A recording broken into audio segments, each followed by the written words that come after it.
Howdy everybody, Farmer Luke here. This week I'm showing you how to seed the most interesting named microgreen in your kit, Flametree mustard. You've probably seen this one lying around going, what the heck is that? So Flametree mustard is a bit of like more of a commercial name.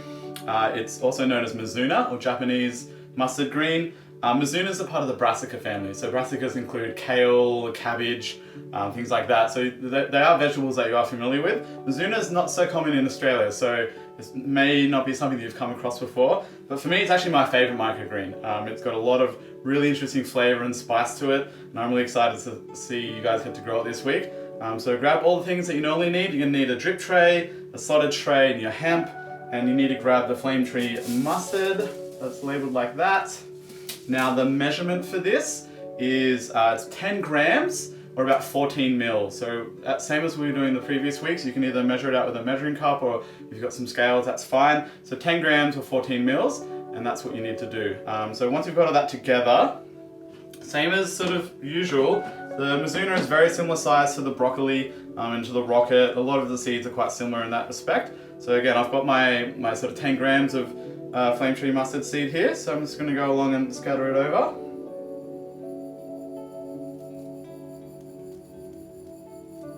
Now the Mizuna is an interesting one because it's about one of the only microgreens that we grow that you can continue to let it grow, and there's some information about this in your fact sheet.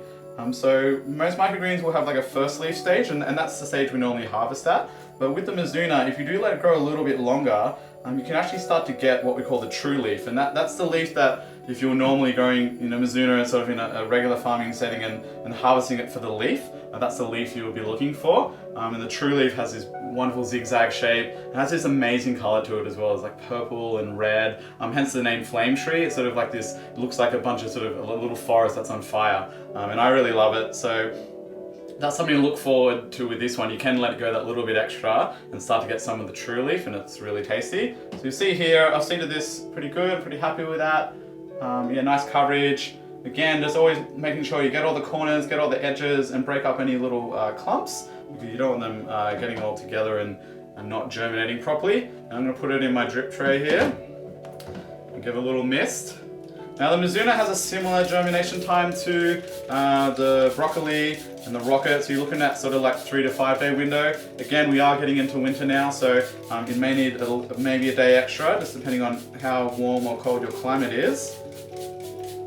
And then you will get that first sort of harvest time around that sort of 12, 14 day mark. But with the Mizuna, if you can keep it well ventilated so the hemp doesn't deteriorate too quickly, it will continue to grow like up and past that sort of 2-week mark almost, and it's basically another week past that 14 days, and that's when you start to get that true leaf, that really sort of taller leaf coming through. And so it might be fun with this one, maybe harvest some and then keep a little section aside and see how long you can grow it for and see how tall you can get it, because that is a little fun experiment to do with this particular microgreen. But that's pretty much it for this one. So I've given that a nice mist as usual. Again, grab yourself like a drip tray if you still have some spare, because it makes the perfect dome. Otherwise a plate or a chopping board is fine.